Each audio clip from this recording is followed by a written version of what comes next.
I think that is the perfect lesson for a father to teach. Maybe the lesson that a father must teach if he is to be a good father. My dad does not so much teach lessons in this book as he does confess being a prodigal himself. He reads the parable as a fellow prodigal. For a son, this realization that my dad knows he is also a prodigal is revelatory and life-changing. His approach got me thinking about the parable and wanting to confess here in a similar way. When my dad began researching for this book, he shared Henry Nouwen's Return of the Prodigal Son with me, and I began seeing the ways I was more like the elder son than the younger.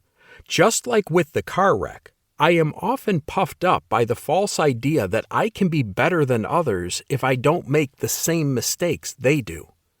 What a horrible place that puts you in when you make them. In reading the parable again, along with Nouwen's study, I saw myself in the way the elder son judges the younger brother's sins, turning his loose or wild living into this son of yours who has squandered your property with prostitutes. Luke chapter 15, verse 30. I also learned that Jesus addresses the parable to the Pharisees, the ultimate elder siblings of Israel, and the arch-judges of others' sins. Similarly, they accuse Jesus of eating with sinners, the younger sons of Israel, which he did and still does, thank God. When I began to identify my inner self with the older son and the Pharisees, I learned my spiritual labor now must include weeding out the self-righteousness that comes from religious vainglory over my brothers and sisters. I am biased, but Nouwen is not as funny as my dad. My favorite imaginations of this parable are filled with some of the goofiness that could only come from him. For starters, I always have pictured the younger son not merely wishing to, but actually eating out of the pig trough.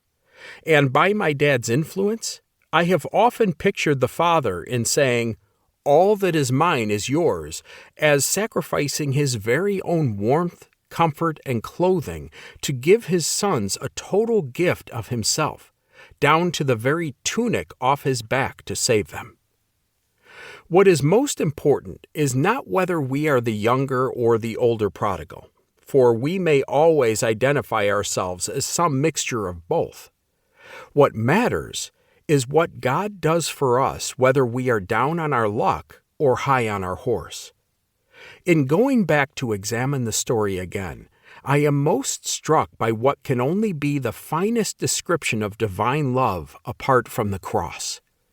For this story is not just of prodigal children, but ultimately of the prodigal father, who of infinite love and blessedness showers us in his loving kindness.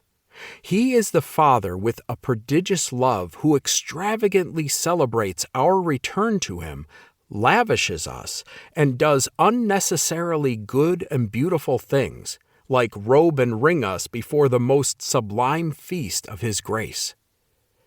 Thinking of two siblings in a story reminds me of those brothers who got out of the car I hit that day in front of school.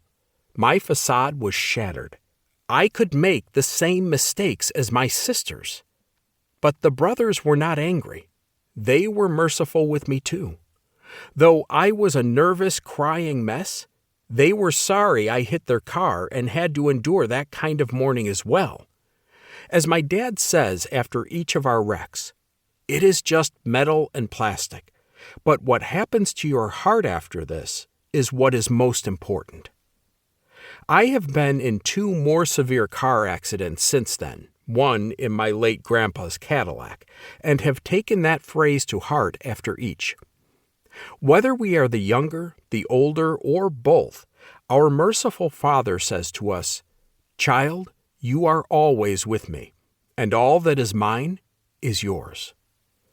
However your life mixes and matches the elder and the younger, the Mary and the Martha, in your life, this is your story, all our stories, because it is the Father's story of prodigal love.